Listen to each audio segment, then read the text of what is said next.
हुकूमत की इस जाने अनजाने में होने वाली गलती की वजह से या कोशिश की वजह से पीटीआई के दरमियान इत्तेहाद मजबूत हुआ।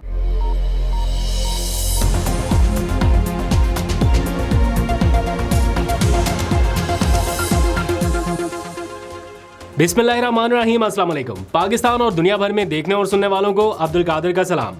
पाकिस्तान तहरीक इंसाफ में पिछले कुछ दिनों से गर्दिश करती इख्तलाफात की खबरों पर आज एक अहम डेवलपमेंट होना थी, एक अहम बैठक थी चेयरमैन पीटीआई इमरान खान के साथ, लेकिन वो मुलाकात नहीं हो सकी या नहीं होने दी गई। लेकिन इसके नतीजे में भी पीटीआई के लिए कुछ अच्छा हुआ है, वो आपको तफसील बताता हूँ।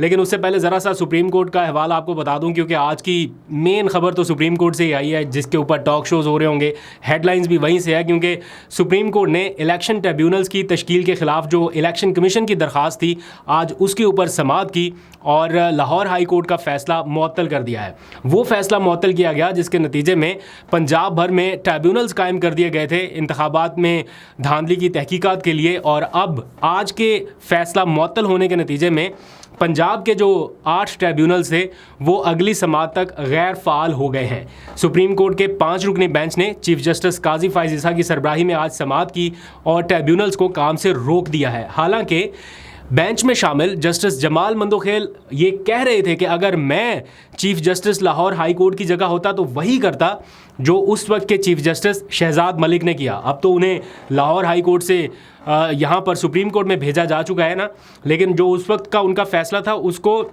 बैक कर रहे हैं सुप्रीम कोर्ट के जजेस भी, कि अगर हम भी उनकी जगह होते तो यही फैसला करते, क्योंकि इलेक्शन कमीशन तो ट्रिब्यूनल्स कायम कर ही नहीं रहा था, अदालत के अहकामात के बावजूद नहीं कर रहा था। तो बहरहाल ये मेजॉरिटी है, चूँकि चीफ जस्टिस ने ये पूरा बेंच बनाया, केस की समाअत हुई और उन्होंने ये फ़ैसला फ़िलहाल मुअत्तल कर दिया, जिसके नतीजे में जो एक हवा चल पड़ी थी कि ट्रिब्यूनल्स अपना इंडिपेंडेंट काम शुरू कर देंगे, मरीम नवाज़ से भी फॉर्म 45 मांग लिए गए थे, वो काम अभी रुक गया है। यहाँ से आपको अंदाज़ा हो जाना चाहिए कि किस तरह से मामलात आगे बढ़ते हैं। मतलब जहाँ कहीं पे भी ऐसा लगता है ना कि अब मुश्किल सूरत हाल पैदा होने वाली है हुकूमत के लिए, वहीं पर कोई ना कोई ब्रेक लग जाती है। लाहौर हाई कोर्ट के जो साबिक चीफ जस्टिस थे, उन्होंने जाने से पहले जो फैसला दिया वो ये चाहते थे या उनकी ख्वाहिश थी, आइन और कानून के मुताबिक ये फैसला था कि हाजिर सर्विस जजेस जो हैं वो ट्रिब्यूनल का सरबरा लगाया जाए, ताकि वो आज़ादाना तौर पर इंडिपेंडेंट इंक्वायरी करके इसका फैसला दे सके। 180 दिनों का टाइम फ्रेम तय किया गया है कानून के मुताबिक, 180 दिनों में ये सारा कुछ फाइनलाइज करना है, इसका फैसला करना है।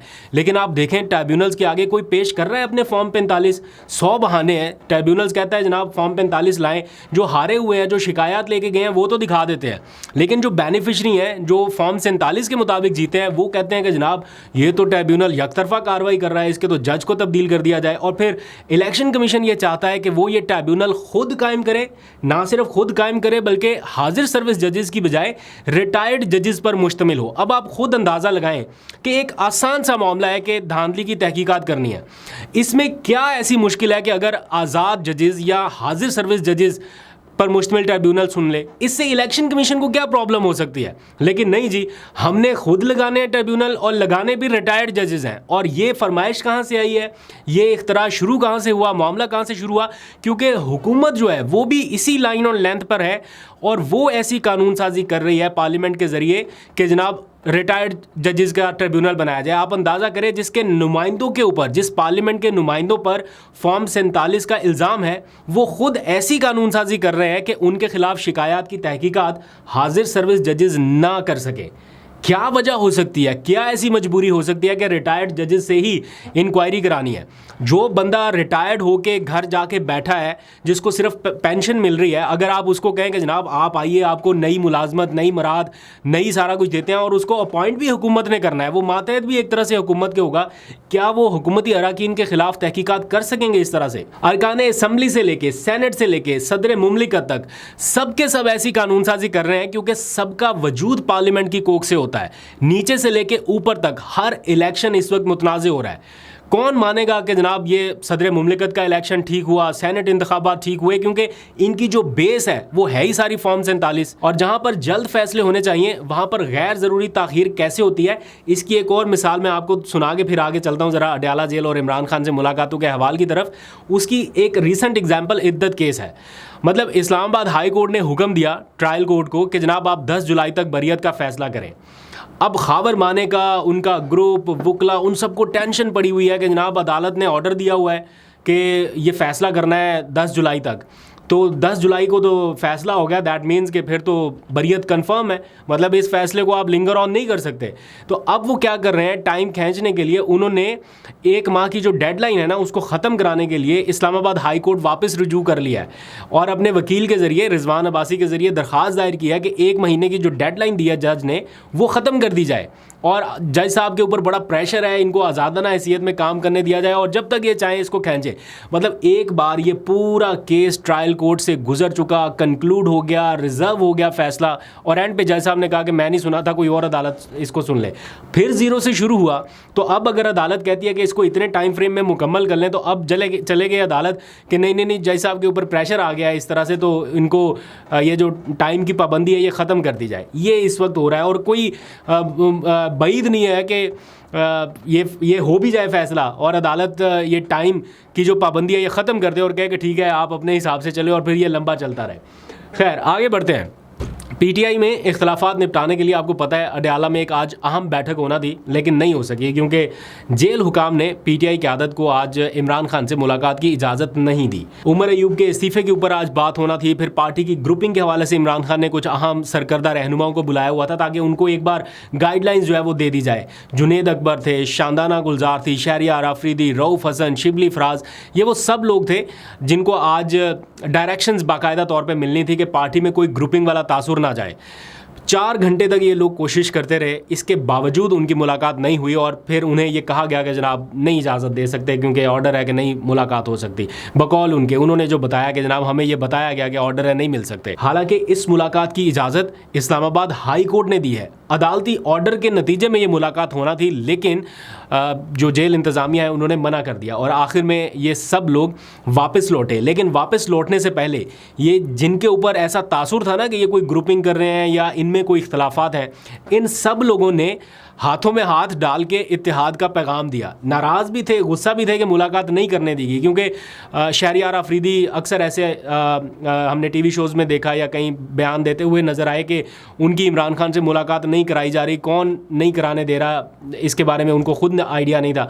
आज वो भी मुलाकात के लिए आए, लेकिन जब उन्हें पता चला कि कहाँ से रुकावट आ रही है, कैसे आ रही है, तो उसके बाद फिर जो माहौल वहाँ पर था, ये सब लोग एक साथ आपस में इन्होंने इत्तेहाद का पैगाम दिया। पहले तो कहते रहे ना कोई वो नहीं है, हमें ग्रुपिंग नहीं है, कोई ऐसा धड़ा नहीं है, लेकिन आज इन लोगों ने उसका एक अमली मुजाहरा करके भी दिखाया। ऑल्दो के गुस्सा किसी और के ऊपर होगा, लेकिन इत्तेहाद इन सब का एक तरह से बना। तो जो कोशिश रही कि इनकी मुलाकात ना हो सके, वो मुलाकात की जो ना कराने की अटैम्प्ट थी वो इटसेल्फ पीटीआई के हक में चली गई कि ये सारे लोग वहाँ से मुत्तहिद होकर निकले हैं।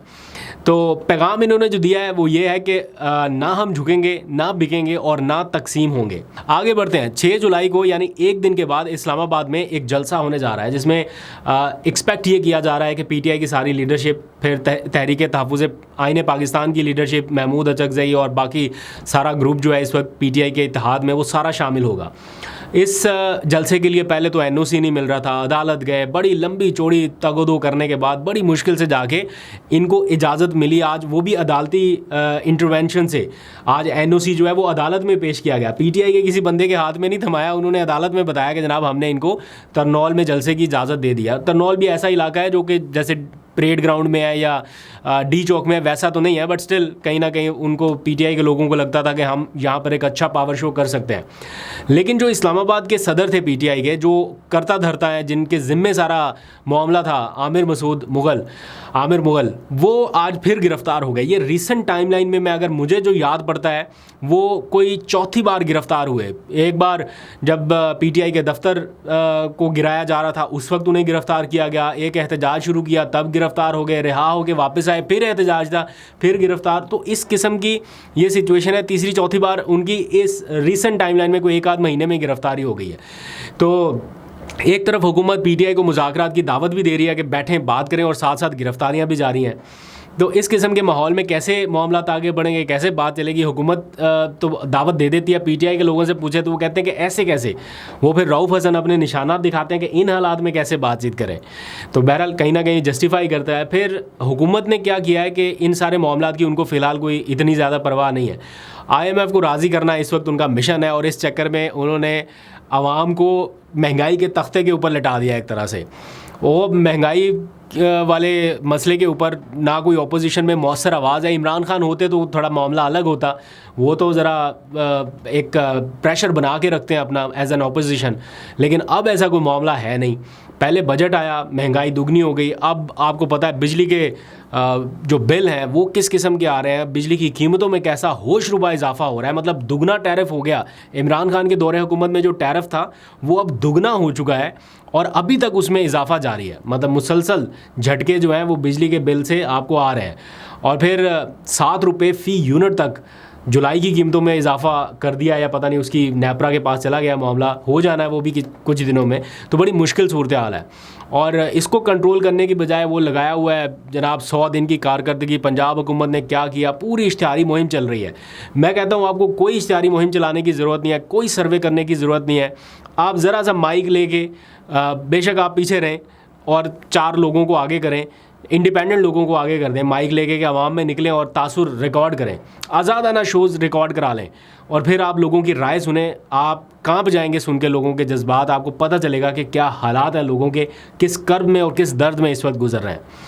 एक जानब कारकर्दगी के दावे किए जा रहे हैं कि हमने 100 दिनों में ये कर दिया वो कर दिया, दूसरी जानब आवाम का टैक्स का पैसा एक तो निचोड़ के निकाला जा रहा है, फिर उसका जो इस्तेमाल हो रहा है उसके ऊपर आवाम बिलक रही है। सरकारी अफसरान के लिए जनाब घरों की तामीर हो रही है, लाखों के फ़ोन टैबलेट्स आ रहे हैं, पता नहीं क्या मंगवाया जा रहा है। अखबारों में हेडलाइंस लग रही हैं कि आवाम के लिए टैक्स है और अफसरान के लिए अयाशियाँ हैं, आसाइशें हैं। इस किस्म की हेडलाइन जब आवाम देखती है तो फिर वो कहती है हम किस बात का टैक्स दें, हमें हमारे लिए क्या सहूलत है। टैक्स तो इसलिए लेते हैं ना कि आपका टैक्स का पैसा आप पे इस्तेमाल होगा, आपको सहूलतें मिलेंगी। कौन सी सहूलत है इस वक्त जो आवाम को मिल रही है। खैर ये इस वक्त की सिचुएशन है। आने वाले दिनों में सुप्रीम कोर्ट में और भी मेगा शोडाउन होगा क्योंकि 2 हाई स्टेक केसेस और भी आने वाले हैं, एक मखसूस नशिस्तों का केस और दूसरा मिलिट्री ट्रायल का केस। आने वाले दिनों में बड़ी हलचल है और जो फैसले होने हैं वही तय करेंगे पाकिस्तान की मुस्तकबिल के सिमत। अभी तक के लिए इतना, अपना बहुत सा ख्याल रखिए। अल्लाह हाफ़िज़।